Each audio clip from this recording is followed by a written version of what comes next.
కాళేశ్వరం ప్రాజెక్టులో అవినీతి జరిగిందంటూ ఈ అవినీతిలో బీఆర్ఎస్ అధినేత తన తండ్రి కేసీఆర్ ప్రమేయం లేదని కవిత మీడియా ద్వారా స్పష్టం చేశారు.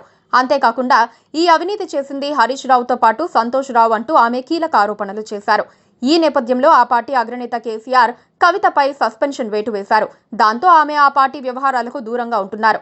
ఆమె కొత్త పార్టీ స్థాపించి తద్వారా ప్రజల్లోకి వెళ్తారంటూ ఒక ప్రచారం అయితే సాగుతోంది. అదీ కాక ఇటీవల కాలంలో ఆమె ప్రజా సమస్యలపై తనదైన శైలిలో గలం విప్పుతున్నారు. అందులో భాగంగా ధర్నా చౌక్లో ఆందోళనలు నిర్వహిస్తున్నారు. తెలంగాణ జాగృతి అధ్యక్షురాలు కవిత జూబ్లీహిల్స్ ఉప ఎన్నికపై స్పెషల్ ఫోకస్ పెట్టారు. ఈ క్రమంలో ఈ ఎన్నికలకు సంబంధించిన కార్యాచరణను రూపొందిస్తున్నట్లు వార్తలొస్తున్నాయి.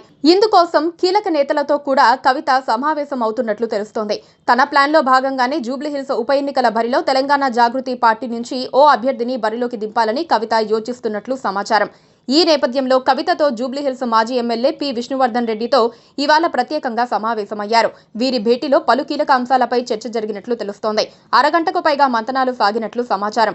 ఇందులో భాగంగానే ఉప ఎన్నికలో విష్ణువర్ధన్ రెడ్డిని పోటీకి దించే యోచనలో కవిత ఉన్నట్లు ప్రచారం జరుగుతోంది. కాగా కవితను కలిసిన అనంతరం విష్ణువర్ధన్ రెడ్డి మీడియాతో మాట్లాడారు. జూబ్లీహిల్స్ పెద్దమ్మ తల్లి దసరా వేడుకలకు మాత్రమే కవితను ఆహ్వానించానని క్లారిటీ ఇచ్చారు.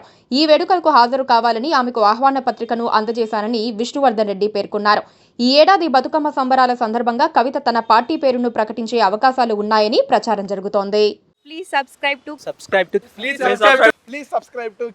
subscribe to KTV Telugu. KTV Telugu. KTV Telugu. KTV Telugu channel.